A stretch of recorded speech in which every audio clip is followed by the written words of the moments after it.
ये नूर हजरत आदम से हजरत अब्दुल्ला की पुश्त में आया। हजरत अब्दुल्ला का निकाह सैयदा आमिना से हुआ। अभी 3 माह का अरसा गुजरा है। हजरत अब्दुल्ला परदेश जाने लगे हैं। बीवी से कहते मेरी शरीक हयात परदेश जा रहा हूँ। कहती मेरे सरताज अभी 3 महीने गुजरे हैं, अभी जी भर के मैंने देखा भी नहीं है, इतनी जल्दी जुदाई की बात है। कब कुछ दिन की बात है, वापस आएंगे, साथ रहेंगे, प्यार मोहब्बत की जिंदगी गुजारेंगे, तेरे हाथ की बनी रोटी खाएंगे। लेकिन मसीयत को कुछ और ही मंजूर था। हजरत अब्दुल्ला गए तो, लेकिन जिंदा वापस ना आ सके, रास्ते में इंतकाल हो जाता है। जरा दिल थाम के मेरी बात सुनिएगा प्यारे, हजरत अब्दुल्ला का इंतकाल हुआ, वापस नहीं आए हैं। लेकिन जब तारीख आई हजरत अब्दुल्ला की वापसी की, तो जिस तरह आज बाप परदेश से आता है, बेटियां घर में तैयारियां करती हैं, शोहर परदेश से आता है, बीवियां घर में तैयारियां करती हैं, हजरत आमिना तैयारियां कर रही है, घर की सफाई चल रही है, बिस्तर लगाया जा रहा है। हजरत अब्दुल मुत्तलिब कहते हैं आमिना बेटी बता तो सही, ये इतनी खुशियां किसके लिए है? कब्बा आज मेरे अब्दुल्ला आने वाले हैं, ये सारा इंतजाम उनके लिए है। कहते बेटे खाना तो खा लिया होता। कब्बा जी अब्दुल्ला कह के गए थे साथ खाना खाएंगे। बेटी वो कब आएंगे? कहा जब आएंगे तभी खाया जाएगा। शाम हो गई, अब्दुल्ला नहीं आए हैं। कहती अब्बा जी पता तो कीजिए, मेरे अब्दुल्ला को आ जाना चाहिए था, लेकिन अब तक नहीं आए हैं। अब्दुल मुत्तलिब खाने काबा में गए, किसी ने आके कहा अब्दुल मुत्तलिब कहा जी आपके अब्दुल्ला वापस नहीं आएंगे। आपने इतना सुना, बिजलियां गिर गई, ऐसा लग रहा था जैसे हजरतों की खुशियों का जल करके पूरा नशेमन खाक हो गया हो। आपने खुद को संभाला, घर तशरीफ लेकर के आए हैं। अभी दरवाजे पे पहुंचे गए, दस्तक नहीं दी है, बेटी दौड़ के बाहर आ जाती है। अब्बा जी क्या हुआ? मेरे अब्दुल्ला का पता चला कि नहीं चला है? कहते हैं बेटी सब्र करना, अब्दुल्ला वापस नहीं आएंगे। इतना सुनना था, मेरे नबी की अम्मी बेहोश हो जाती है। होश आया, खुद को संभाला, ये मेरे परवरदिगार, मेरे बच्चे ने बाप का चेहरा नहीं देखा, इसके बाप ने बच्चे को नहीं देखा, आने से पहले मेरा बच्चा यतीम हो गया है। आवाज़े कुदरत आती है, आमीना रोने की जरूरत नहीं है, आंसू ना बहा। हमने महबूब को बेसहारा नहीं बनाया है, हमने इसको कायनात का सहारा बनाने का फैसला किया। नारे तकबीर, नारे रिसालत, नारे गौसियत, मसलके आला हजरत, नारे तकबीर, नारे। अब तवज्जो करना मेरे प्यारे, बहुत गौर से सुनिएगा, जाके बहन बेटी तक मेरी बात पहुंचा देना। सैयदा आमिना कहती हैं अब्बा जी मेरे सरताज का अब नहीं आने वाले हैं। फिर क्या था, जिंदगी की खुशियां रूठ गई, दिन को भी रोना रात को भी रोना है। जाओ जाके बहन बेटियों को जाके समझा देना,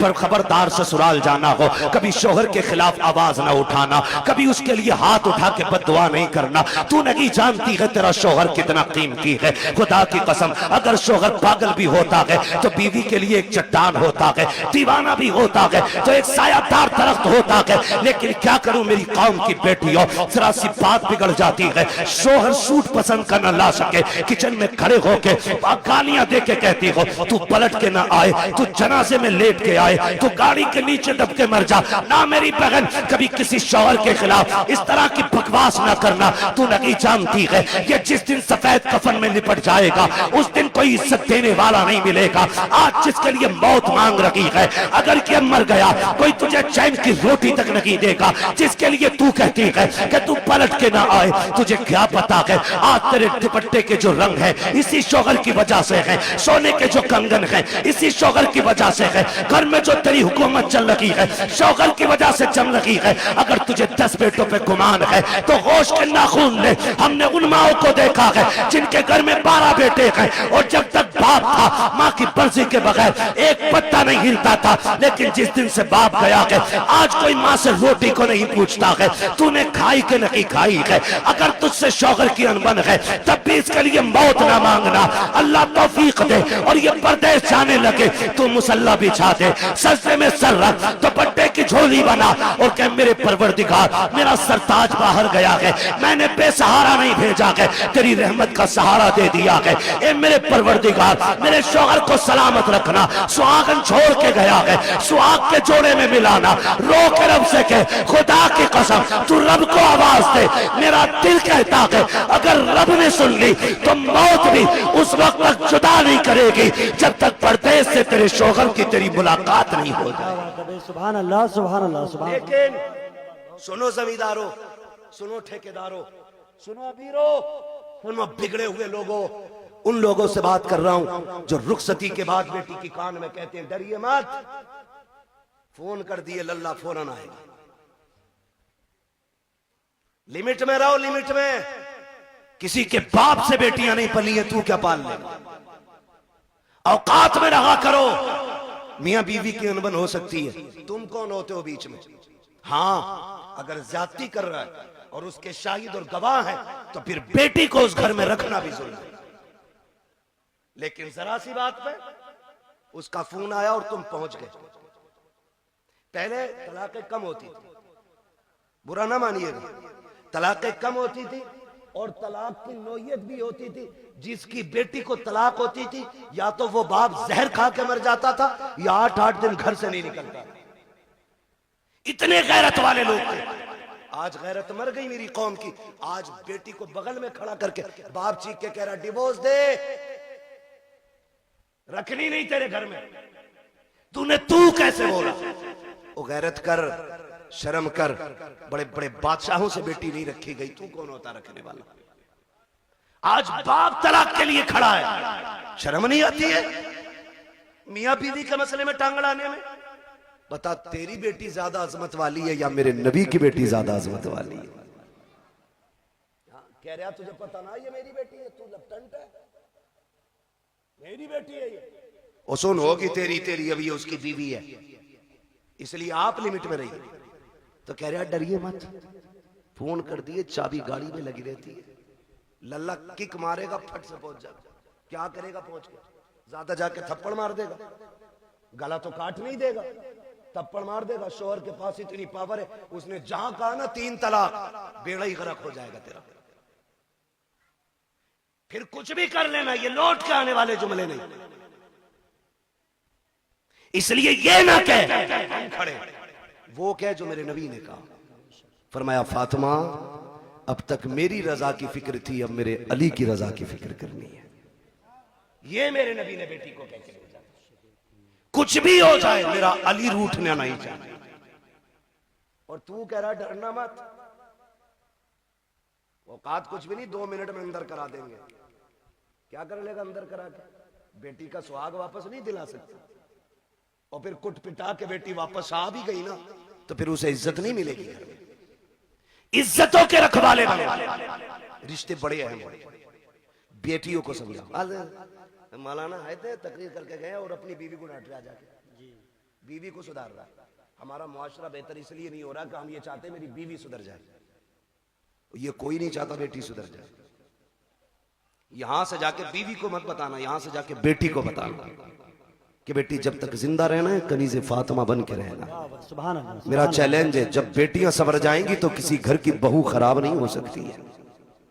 बेटियों को बेहतर करो, बेटियों को। मेरी बहन, मुश्किल है जिंदगी का गुजरना शोहर के बगैर। आज बात बात में तलाक चाहिए तुझसे, नहीं। फरमाया गया जो बिला उज़्र शरी के अपने शोहर से तलाक का मुतालबा करे, अल्लाह उस पे जन्नत की खुशबू हराम फरमा देता है। क्यों मांग रही हो तलाक? कहा जी मुझे सुख नहीं मिला। किसे सुख कहती है तू? कहा मुझे 10,000 का जोड़ा नहीं मिला। जैसे कल्लन की बीवी के कंगन है वैसे मैंने नहीं पहने, जैसे अच्छन की बीवी का सूट है ऐसा आज तक मुझे नहीं मिला। और तू इसे कहती है सुख, कहती है इसे सुख? ये नहीं है सुख, इसे कहते हैं चटनी से मिल जाए शुक्र अदा कर खा के सो जा। अगर तेरा शोहर तुझसे राजी है तो तू सबसे बड़े सुख में है। और तू सोने के लुक़मे खा, तेरा शोहर तुझसे नाराज है तो तू सबसे बड़े दुख में है, सुख में नहीं। सुख किसे कहते हैं? सुख किसे कहते हैं? सुख ये होता है तुझसे तेरा परिवार राजी रहे, मर जा। कहती नहीं मैं रहनी नहीं है जी, मैंने इनसे जोड़ा मांगा, इन्होंने मुझसे कहा मेरे पास कुछ नहीं है। मेरी बहन कान खोल के सुन, देख तो सही, अगर दौलत सबसे बड़ी चीज होती तो मेरा नबी सबसे ज्यादा दौलत अपनी बेटी के जहेज में देता।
देखना आखिरत में हिसाब देना पड़ेगा।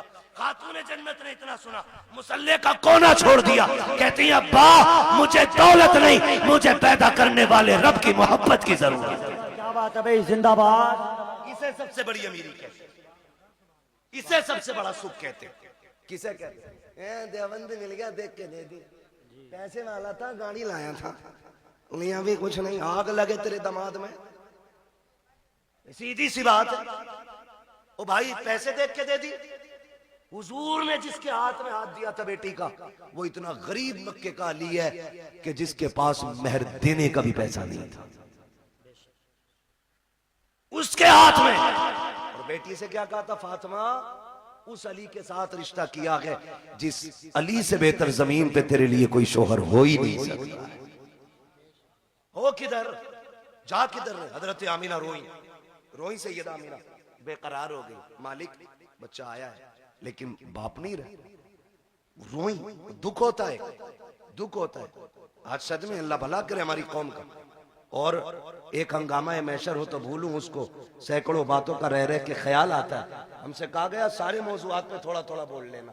भाई चौधरी साहब अगर सारे मौजूआत पे बोलूं तो 3 घंटे चाहिए। एक बात कम से कम इतनी तो की जाए जो उसका समझ में आ जाए कि इसमें क्या नुकसान क्या नफा है। बस आखिरी बात मैं करने लगा हूं, अल्लाह आपको सलामत रखे। टाइम 1.25 घंटे से ऊपर हो गया। बहुत गौर से मेरी बात सुनिए। हुजूर माँ के शिकम में आए, मुश्किल जिंदगी होती है एक बेवा की, और वो जिंदगी तो बड़ी मुश्किल थी। इतनी मुश्किल जिंदगी थी कि उस दौर में बेवा को जीने का हक ही कोई नहीं था। लोग कहते हैं ना क्यों मिलाद मनाते हो, इसलिए ही तो मिलाद मनाते हैं। अगर किसी का शौहर इंतकाल कर जाता था ना, या तो उसे मनहूस समझा जाता था, या उसे शौहर की चिता पे जला दिया जाता था, या उसे 40 दिन एक कमरे में बंद कर दिया जाता था। फिर भी जिंदा निकल आती तो गधे पे बैठाया जाता, काला मुंह किया जाता और कहा जाता ये वो मनहूस है जो शौहर को खा गई, और फिर उससे कोई निकाह नहीं करता था। इतनी नफरत बेवा से थी, अगर कोई काम पे निकल रहा और सामने बेवा आ गई तो पीछे लौट जाता था कि इस मनहूस का चेहरा देख लिया। ये दौर और इतना मुश्किल जमाना, उस दौर में भी मक्के के अंदर सैयदा आमीना फरमाती बेवा होना बहुत मुश्किल काम था। और ऊपर से हमारे कबीले का दस्तूर ये था कि जब किसी का शौहर इंतकाल कर जाए तो खुशबू नहीं लगानी, इत्र नहीं लगाना, 1 साल तक सोग मनाना होता था। कहती मेरी जिंदगी बड़ी मुश्किल हो गई। कहती मेरा दिन को भी रोना, रात को भी। एक दिन मैं सोई ना, रात को आंख रोते रोते लग गई। ख्वाब में एक बुजुर्ग तशरीफ लाए और उन्होंने कहा आमीना मुबारक हो तुझे। मैंने कहा आने वाले ये बता, मेरी तो रातें रो के गुजरती हैं, दिन रो के गुजरते हैं, मुबारक किस बात की देने आए हो? कहा मैं इस बात की मुबारकबाद देने आया हूं क्योंकि तू नबियों के इमाम की मां बनने वाली है। भाई बात, सुभान अल्लाह, सुभान अल्लाह। ये मिलाद है मेरे नबी का, ये आदम कर रहा है क्योंकि तू नबियों के इमाम की मां बनने वाली है। कहने लगी बाबा मैंने पहचाना नहीं आपको। कहा मुझे नहीं जानती, मुझे आदम सफीउल्लाह कहा जाता है, मुझे आदम कहा जाता है। कहती जिस दिन पहले दिन आदम आए, मुबारकबाद दी, मैं सुबह उठी ना मेरे माथे पे पसीना। कहती मैंने हर दिन की तरह यूं साफ किया। कहती बस साफ करना था, मेरे दुपट्टे से मुश्क की खुशबू आने लग जाती है। मुश्क की खुशबू आ रही है, हैरत नहीं होती है? कह रहा नबी हमारी तरह है, आम इंसान की तरह नबी तशरीफ लाए। सनीचर तू पैदा हो पूरे मोहल्ले में बदबू आए, तेरे अब्बा की शक्ल देख के पता चल जाए ये उस मनहूस का अब्बा है, और तू कह रहा हमारी तरह। देख मेरा नबी कैसा है। ये आला हजरत ने नहीं कहा है, मुहद्दिस देहलवी नहीं कह रहे हैं, ये नबी की अम्मी सैयदा आमीना फरमा रही हैं कि जब माथे पे मैंने पसीना साफ किया, मेरे कपड़े से खुशबू, अब चूंकि बेवा को खुशबू नहीं लगानी थी, मैं डर गई मेरे दुपट्टे से खुशबू आई तो जमाना क्या कहेगा। मैं धोने के लिए दौड़ी, जब मैंने पानी डाला तो कहते दुपट्टे की खुशबू खत्म करनी थी। जो पानी दुपट्टे से निकल रहा था उस पानी से खुशबू थी, जिस जमीन पे लग रहा था उस जमीन पे खुशबू थी। कहा मैंने धोना छोड़ दिया, दुपट्टा समेट के रख दिया। जैसे जैसे दिन गुजरते गए मुबारकबादियां मिलती रही, अंबिया आते रहे, मुबारकबादी देते रहे। कहते फिर वो दिन गुजरते गए। कहते जब कई महीने गुजर गए, एक दिन ऐसा हुआ कि खुशबू मेरे घर से निकली, आंगन में फैली, आंगन को पार किया, पड़ोस में गई, पड़ोस की हदों को तोड़ा, मोहल्ले में फैल गई। मैं खुशबू छुपा रही थी, लेकिन खुशबू आगे बढ़ती जा रही थी कि यहाँ तक के बातें होने लग गई। आमीना बड़ी अजीब खुशबू लगाती है। बात चलते चलते अब्दुल मुत्तलिब तक आ गई। अब्दुल मुत्तलिब घर आए। आमीना बेटी सुना है तू खुशबू लगाया करती है। कहा ना, मैंने कोई खुशबू नहीं लगाई है। कहा अगर खुशबू नहीं लगाई तो तेरे बदन से खुशबू के झोंके कैसे आते हैं? कहते हैं अब्बा जी सच ये है, मैं कोई इतर नहीं लगाती हूँ। हकीकत ये है जब से आपके बेटे अब्दुल्लाह की अमानत मेरे शिकम में आई है, मैं जिन गलियों से गुजरती हूँ वो गलियां उसकी खुशबू से महक जाया कर। वाह भाई वाह, क्या बात है। नारे तकबीर, नारे रिसालत। तवज्जो है ना सारे लोगों की? मैं मिलाद बयान को बहुत तेजी में बयान कर रहा हूँ। कहती है कि मेरी बात नहीं है, ये उस बच्चे की बरकत है जो मेरे शिकम में आया है। मैं गलियों से गुजरूं तो गलियों से खुशबू आती है। मुस्कुराने लगे। बेटी और भी कोई बात? कहा अब्बा और भी ताज्जुब खेज बात है। कहा क्या? का एक दिन मैं सहन में टहल लगी थी, मैंने कंकर उठाया, मैंने कहा फेंक दो चुभ ना जाए। कहती जब मैंने हाथ लगाया, ये नबी नहीं नबी की अम्मी कह रही। कौन नबी की? बोले जरा कौन? नबी की अम्मी कह रही है, नबी नहीं कह रहे, नबी की अम्मी कह रही वो कंकर मैंने उठाया, मैं चाहूं कि फेंक दूं। कहती जब हाथ लगाया ना तो वो मोम की तरह पिघलने लग गया, मोम की तरह। कहती मेरे मुंह से जुमला निकला, या अल्लाह ये क्या मामला है? ये पत्थर पिघल रहा है, कंकर पिघल रहा है। कहती इतना कहा ना वो कंकर बोलने लगा। उसने कहा अमीना यार को तो आने दे, अभी तो छोटे छोटे पिघल रहे हैं, जब वो आ जाएंगे बड़े बड़े पत्थर पिघलने लग जाए। सुभान अल्लाह। वो कंकर मुझसे बोला। कहती मेरे ससुर मुस्कुराने लग गए। आमीना और भी बात है ना, और भी कहा अब्बा और बताऊं? कहा क्या? एक दिन मैं सो रही थी, मुझे पसीना आया ना, अचानक मेरी कमर के पीछे से ठंडी हवा के झोंके आए। जब झोंके आए मैंने मुड़ के देखा, ये हवा किधर से आ रही? मौसम में तो हवा नहीं है। कहती जब मुड़ के देखा ना तो दो खूबसूरत परियां, दो खूबसूरत चांद जैसी चेहरे वाली शहजादियां मेरी कमर के पीछे पंखे से हवा कर रही। मैंने कहा कौन हो जी, इधर किधर से? उन्होंने कहा कि हम आपकी खिदमत के लिए आए। कहा तुम्हें मक्के में तो नहीं देखा? कहा देख भी नहीं सकती। कहा क्यों? कहा हम मक्के से नहीं, हम तो रब की जन्नत से आए हुए हैं। से कहा क्यों? का तेरे माथे पे पसीना आया, रब ने हुक्म दे दिया मेरे महबूब की माँ की जाके ठंडी हवाओं के झोंके पेश किए जाए। अल्लाह अकबर। नबी की अम्मी कहती है भाई ये भी हुआ? कहा और कुछ? कहा और भी है। कहा क्या? तवज्जो है, सुन लेंगे जरा 5 मिनट, जितने सुनना चाहते हैं जरा कहते हैं या रसूल अल्लाह। माशाअल्लाह, अब तो सबके हाथ उठ गए या रसूल अल्लाह। जिन्होंने हाथ उठाए आपको आपकी शहजादी का वास्ता उस वक्त तक मौत ना आए जब तक हुजूर के शहर की हाजिरी नसीब ना हो जाए। अल्लाह सबको सलामत रखे। कहती बेटी और भी कुछ? हाँ अब्बा और भी कुछ। सुने देखो वो फजीता खोर भी याद रखना, नबी हमारी तरह, और मेरे नबी की शान भी सुनना। मिलाद वालों मुबारकबाद के लायक हुजूर की मिलाद कर रहे हैं, मुबारकबाद के लायक। कहती है अब्बा जी रात को ना होता यह है कि कभी कभी आप चले जाते हैं ना, पानी खत्म हो जाता है घर में। क्या हो जाता है? पानी खत्म हो जाता है। सुन रहे हैं ना मेरे भाई? अब वक्त ज्यादा तो नहीं हुआ मेरा, अभी है मेरे पास, अभी टाइम है। अल्लाह सबका टाइम बढ़ा दे। बड़ी हल्के से आमीन कह रहे, दिल भरा रखा है ना, बढ़ा रहे। तवज्जो है ना सारे लोगों की? बेटी और कुछ? हाँ, कभी कभी आप चले जाते हो ना हरम शरीफ पानी पिलाने के लिए, वो घर में कभी कभी ऐसा होता आप पानी घर का भी ले जाते हो। अम्मी मुझसे कहती है अमीना पानी भर ला। ये नबी की अम्मी कहती मैं बर्तन लेती हूँ और कुएं पे जाती हूँ। लड़कियां मुझे देखती खड़ी रहती हैं, बेटी क्यों? जब मैं चली जाती हूँ ना तो उन्हें डोल रस्सी डालनी नहीं पड़ती।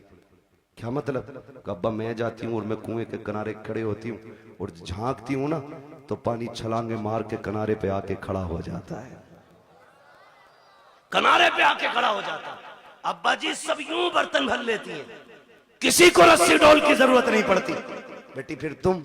अब्बा सबसे बाद में मेरी बारी आती है, फिर मैं पानी भरती हूँ और जब मुड़ के चलती हूँ फिर पानी नीचे जाता है। अब्बा बोलता है पानी जब नीचे जाता है तो पानी बोलता है। हाँ अब्बा पानी नहीं। जब मैं वापस आती हूँ सारी बच्चियां लड़कियां आती हैं, मैं पीछे रह जाती हूँ।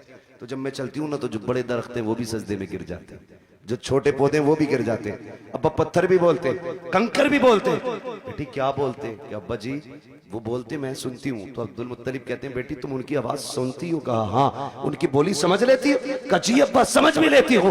अब जब इतनी बात कही, कहते हैं बेटी बताओ ना क्या कहते हैं वो? कहती है अब्बा जी जब मैं चलती हूँ तो कुएं का पानी, दरख्त, रास्ते के पत्थर, कंकर, छोटे बड़े सभी आवाज देते हैं अस्सलातु वस्सलामु अलैका या उम्म रसूलिल्लाह। ए नबी की माँ तुझ पर भी सलाम हो, तेरे आने वाले बेटे मोहम्मद पर भी सलाम। अल्लाह कहती अच्छा कलेजा ठंडा हो गया, मुस्कुराने लगे, कहने लगे रब ने मेरी दुआ कबूल कर ली। अब्बा क्या मतलब? का एक दिन तुझे रोते देखा, मैं हरम में गया, मैंने खिलाफे काबा पकड़ के कहा था काबे वाले मुझे तूने और भी बेटे दिए, मेरा एक गया तो मैं सब्र कर लूंगा। आमीना का तो कोई सहारा ही नहीं रहा। ये जो बच्चा आने वाला है ना, अल्लाह इसे ऐसा बना देना कि ये मेरी आमीना का सहारा बन जाए। कहते मैंने इतना का आवाज आई अब्दुल मुत्तलिब तू तो आमीना के सहारे की बात कर रहा है, जिसको हम भेजने वाले हैं ना हमने उसे कायनात का सहारा बनाने का फैसला। सुभान अल्लाह, सुभान अल्लाह, सुभान। कि मैं तभी समझ गया ये बेटा शान वाला होगा। नबी की अम्मी बयान फरमाती है फिर वक्त गुजरता गया, वो रात आ गई जिस रात में मेरा शहजादा आने वाला है, शहजादा आने वाला है। घर सजाए थे आप? सजाए थे भाई? बोले अगर सजाए हो तो सजाए थे कि नहीं? लाइट लगी थी, झंडे भी लगे होंगे, ये तो पहचान है हम सुन्नियों की, है ना? सारी मस्जिदें सजी थी। सुभान अल्लाह, मस्जिदें सजी कोई नया काम नहीं। 12वीं शब आई, रब ने फरमाया जिब्रील जी रब्बे जलील का हुक्म करो कि पूरी जन्नत सजाई जाए। अब बोले जरा सुभान अल्लाह। जो अब तक नहीं बोला मुझे अफसोस रहेगा वो जलसे में आया ही क्यों था। रब ने हुक्म दिया जिब्रील जन्नत सजवाओ। अर्ज करते हैं मालिक जन्नत तो कहते ही सजी सजाई जगह को। फरमाया नहीं और ज्यादा सजाओ ताकि जन्नत को भी पता लगे आज वो आ गया कि जिसके सदके में जन्नत बनाई गई है। जन्नत सजाई गई, फिर हुक्म हुआ एक मिंबर लगाया जाए। कहां? बैतुल मामूर के पास। बैतुल मामूर के पास मिंबर लगा। फिर रब ने फरमाया मीकाईल से कहो कि वो हमारी शान में खुतबा पढ़े। हजरत मीकाईल ने रब की शान में खुतबा पढ़ा, यानी कि तकरीर की, और ऐसी तकरीर के पूरी जन्नत झूमने लगी। जब तकरीर मुकम्मल हो गई, रब हुक्म क्या है? रब ने फरमाया जिब्रील जी रब्बे जलील कि जिब्राइल, मीकाईल, इसराफील, इजराइल चारों आ जाओ। चारों आगे। मालिक अब का अपने ताबे फरिश्ते 1-1 लाख फरिश्ता लेके आमीना की चौखट पे चले जाओ। अभी नहीं बोलोगे तो कब बोलोगे यार? आमीना की चौखट पे। मालिक करना क्या है? का पता नहीं, महबूब आने वाला है, मुबारकबाद ही पेश करनी है। अब बहुत गौर से सुनना। इधर सैयदा आमीना कहती है मैं घर में लेटी थी, आज मुझे अब्दुल्ला के ना होने का बड़ा गम था। मैं सोच रही थी काश अब्दुल्ला होते ना तो आज मेरे घर में अंधेरा नहीं होता। बच्चे की विलादत का वक्त है, 4 औरतें मक्के की भी मेरे पास होती, आज मैं तन्हा ना होती। कहती शोहर की जुदाई का गम ये रुलाने लगा। कहते भी आंसू आंख से निकल के रुखसार तक आया था कि अचानक मेरे घर की दीवारें फटने लग गई। फदखला सलासुन निस्वा, 3 औरतें घर के अंदर दाखिल हुई। उनके कद खजूरों के बराबर थे, चेहरे चांद से ज्यादा रोशन थे। कहती मेरी चारों तरफ आके बैठ गई। 4 थी, एक रिवायत में 3 भी गए, 4 भी गए। कहती 4 औरतों को मैंने देखा, आके बेटी मैंने कहा कौन हो? एक कहती हमें नहीं पहचाना। का बताओ तो सही कौन हो? एक ने कहा मुझे हव्वा कहा जाता है, दूसरी ने कहा कि मुझे मरियम कहा जाता है, तीसरी ने कहा मुझे इस्माइल की अम्मी हाजरा कहा जाता है, चौथी ने यह कहा मुझे नहीं जानती हो, मुझे फिरौन की बीवी आसिया कहा जाता है। का आई किस लिए हो? का मुबारकबाद देने आए हैं। का किस बात की? का तू नसीबों वाली है, तेरी गोद में नबियों का इमाम आने वाला। क्या बात है भाई, क्या बात है। नारे तकबीर, नारे रिसालत, नारे गौसियत। बस का तेरी गोद में नबियों का इमाम आने वाला। फरमाती वो मुबारकबाद दे के चली गई। कहती फिर ख्याल हुआ काश कोई तो औरत होती जो मेरा मन बहलाती, जो हिम्मत बढ़ाती।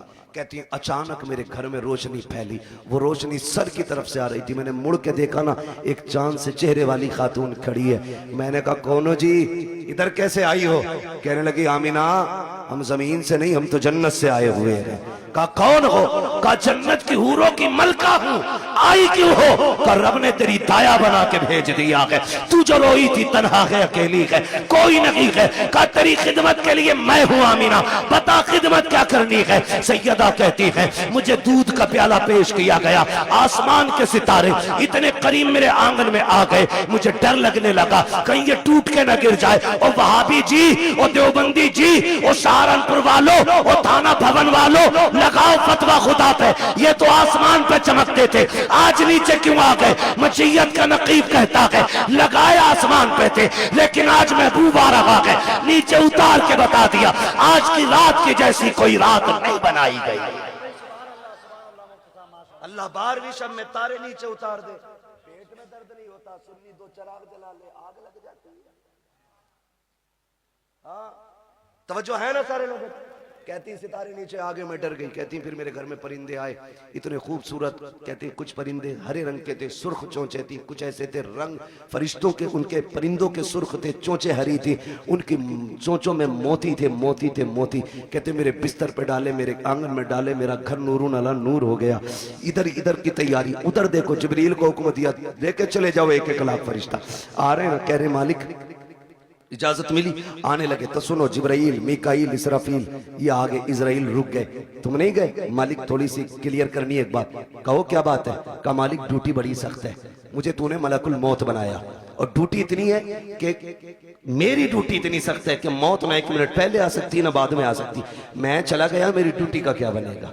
आज भी मुझे कितने बच्चों को मां की गोद से लेना, कितनी औरतों को बेवा बनाना, कितने बच्चों को यतीम करना, कितने घरों का सहारा मुझे उजाड़ना। मालिक बताना मैं गया ड्यूटी का क्या बनेगा? रब ने फरमाया मलकुल मौत जानते हो कि नहीं? कहा क्या रब जलील बताना। रब ने फरमाया सुनो, जब तुम किसी माँ का लाल लाते हो तो माँ तड़पा करती है, किसी बच्चे से बाप लेके आते हो तो बच्चे दीवारों से लग के रोते हैं, किसी घर का सहारा लेते हो तो बेटियां तड़पती हैं, किसी औरत का सुहाग लेके आते हो औरतें रोया करती हैं। जानते हो मलकुल मौत आज हमारा महबूब आने वाला है और हम नहीं चाहते हैं किसी के घर से रोने की आवाज आ जाए, इसलिए जाओ आज हमने मरने वालों को जिंदगी बख्श दी है और हमने तुमने महबूब की खुशी में तुम्हारी भी छुट्टी कर डाली। आज मरने वालों को भी जिंदगी की खैरात मिली। और मुहद्दिसीन फरमाते जिस दिन हुजूर आए उस साल में जितने भी बच्चे पैदा हुए रब ने सारी माओं को बेटे ही अता किए थे। महबूब की खुशी ने रब ने पूरी कायनात में बेटे बांट दिए। मौलवी बिरयानी बांट दे तो कहता है अल्लाह ने तो बेटे ही बांट दिए। पूरी कायनात को बेटों का तोहफा दिया रब ने। कितने दिन तक? 1 साल तक बेटे ही मिलते रहे सबको। तवज्जो है सारे लोगों को? बात खत्म करने लगा हूं बस। कहती है ना फिर सारे फरिश्ते आ गए और फरिश्ते कह रहे मालिक अकेले अकेले जाना? कहा नहीं आज जुलूस लेके जाना है और एक दूसरे को मुबारकबाद देते हुए जाना। फरिश्ते एक दूसरे को मुबारकबाद देते हुए आ रहे।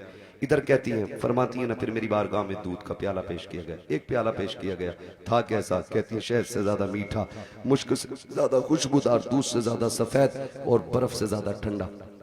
कहती मैंने घूट पिया। कहती है जब घूट पिया मेरे दुख तकलीफें सारी खत्म हो गई। फरमाती फखरजा मिन्नी नूर, फिर मेरे बदन से नूर निकला। हैरत की बात है ना, नबी की अम्मी तो कहती है मेरे बदन से नूर आया है, वहाबी कहता नबी हमारी तरह है। आला हज़रत ने क्या गलत कहा? तेरी नस्ल पाक में है, बच्चा बच्चा नूर का, तू है ऐने नूर, तेरा सब कराना नूर का। कहती फिर नूर निकला। वो कहती जब नूर आया ना मैंने देखा मेरा शहजादा कैसा है, देखूं तो सही। हर माँ चाहती है मेरा बेटा कैसा है, आंख कैसी है, नाक कैसी है, कान कैसे। कहती मैंने भी देखना चाहा। कहती जब लम्मा नजर तू, जब मैंने अपने बेटे को देखा, कहती मकहूलन, पहली नजर मेरी उसकी आंखों पे पड़ी तो मेरे लाल की आंखों में सुरमा लगा हुआ था। मदहूनन, बालों में तेल लगाए हुए हैं। मगसूलन, गुस्ल करके आ रहे हैं। मुअत्तरन, मुअत्तरन, खुशबूदार पैदा हो रहे हैं। फरमाती है ताहिरन, पाक साफ आ रहे हैं। कहती मकसूरन, नाफ कटा हुआ है। मखतूनन, खतना शुदा पैदा हो रहे हैं। अगली बात कहती है आते ही मेरे लाल ने काना साजिदा, सजदे में सर रखा। मैंने कान लगा के सुना, मेरा बेटा कह रहा था रब्बे क़ब्ली उम्मती, रब्बे क़ब्ली उम्मती। जमीले कादरी कहते हैं रब्बे क़ब्ली उम्मती, कहते हुए पैदा हुए। रब ने फरमाया कि बख्शा अस्सलातो है जी, रुक कि आखिरी बात कह के बात खत्म कर लूं, इंशाल्लाह कभी जिंदगी रहेगी यहां से आगे की बातें फिर बयान कर लेंगे। लेकिन शर्त ये भाई, पीछे करो थोड़ा सा, टाइम से नंबर देना, 11 बजे माइक दे देना और 12 बजे अपना ले लेना, ठीक है? इंशाल्लाह कभी टाइम से गुफ्तगू होगी। हुजूर तशरीफ लाए, कायनात मुस्कुराने लगी, बातें बहुत सी हैं। हुजूर आ गए, हुजूर आए, इधर मेरे हुजूर ने सजदे में सर, उधर काबा झुक गया। आला हज़रत फरमाते हैं जिनके सजदे को महराबे काबा झुकी, उन भवों की लताफत पे, जोर से, उन भवों की लताफत पे लाखों सलाम। और फरमाते हैं पतली पतली गुले कुद्स की पत्तियां, उन लबों की लताफत पे लाखों सलाम। ये क्यों झुक गया काबा, ये क्यों आ गया रुकू में, क्यों सजदे की तरफ दौड़ा? आवाज आती बरेली से, हाजियो आओ, शहंशाह का रोजा देखो, काबा तो देख चुके, काबे का काबा देखो। हुजूर आए, कायनात मुस्कुराने लगी। हुजूर मुहद्दिस देलवी फरमाते हैं जिस जमीन पर हुजूर की विलादत का तज़किरा होता है, अल्लाह 1 साल तक उस जमीन पे अपने करम की बारिशें फरमाता है। जिस मोहल्ले, जिस बस्ती में हुजूर की विलादत होती है ना, अल्लाह 1 साल तक उस बस्ती से मुसीबतों को दूर फरमा दिया करता है। इतनी बड़ी बरकतें हुजूर की विलादत के तज़किरे की हैं। आला हज़रत फरमाते हैं हश्र तक डालेंगे हम पैदाइश मौला की धूम। सुभान अल्लाह। हश्र तक डालेंगे हम। थैंक यू गाइस पूरी वीडियो देखने के लिए।